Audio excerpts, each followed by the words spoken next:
Asia a los 22 años y dueño de la poderosa Persia a los 25 años. En el año 336 a.C., el rey Felipe de Macedonia, el padre de Alejandro, fue asesinado y casi todos los pueblos que había conquistado se rebelaron. Pensaron que no tenían nada que temer del jovencito que ahora era su rey. Pero Alejandro se subió hacia el norte, hacia el este, hacia el oeste y luego hacia el sur de Grecia, conquistando todo lo que encontraba a su paso. Entonces se preparó para cruzar rumbo al Asia, para castigar a los persas por haber invadido Grecia unos 150 años antes.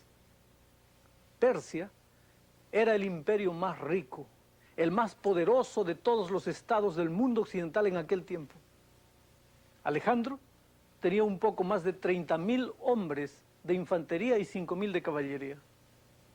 Se dice que cuando la noticia de esta pequeña fuerza llegó al rey de Persia, que en la época era Darío III, el rey Darío simplemente se echó a reír.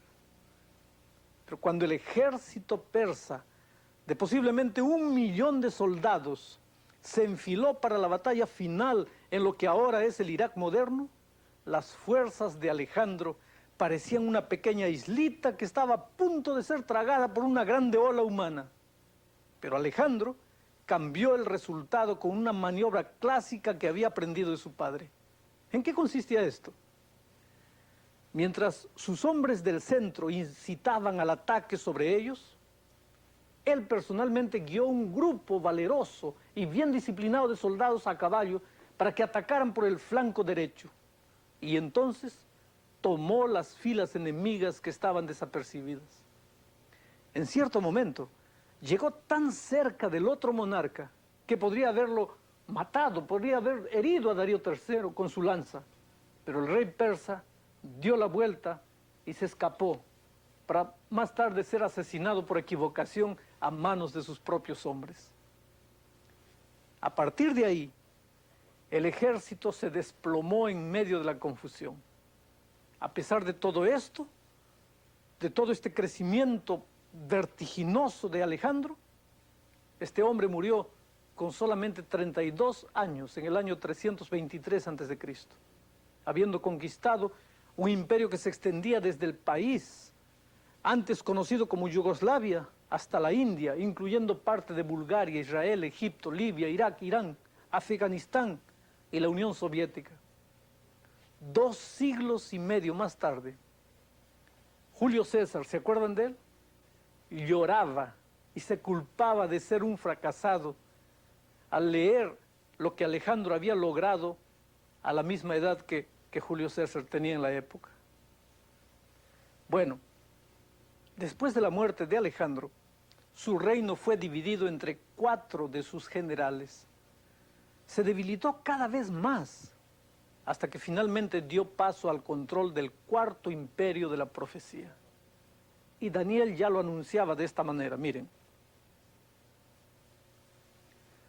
Y el 4.º reino será fuerte como hierro, y como el hierro desmenuza y doma todas las cosas, y como el hierro quebranta todas estas cosas, desmenuzará y quebrantará.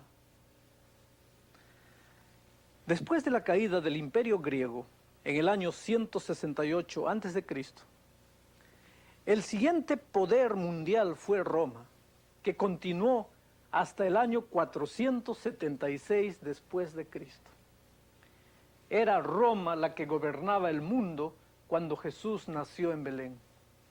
Ustedes pueden ver con qué exactitud inequívoca Daniel predice la historia del mundo durante 1000 años.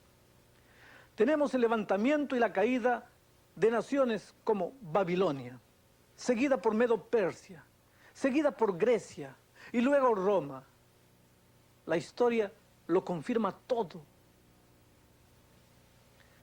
Estos son los reinos que pasaron. Miren, Babilonia representado por el oro, Medo-Persia representado por la plata, Grecia representado por el bronce, Roma representada por el hierro. Ahora voy a leerles una cita del libro de Edward Gibbon. Su libro es La historia de la caída y derrumbamiento del Imperio Romano. Él dice lo siguiente al escribir acerca del mismo periodo de la historia. Él usa la misma fraseología. Edward Gibbon, claro está, escribió en el siglo pasado y su historia es considerada como un clásico entre los libros. Miren lo que él dice.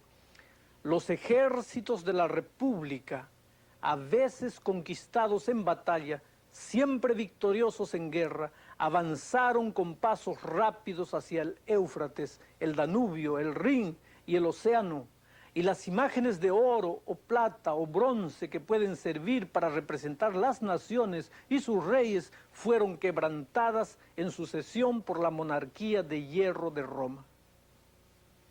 Amigos, nadie se atrevería a sugerir que Gibbon era amigo de la Biblia o de Dios.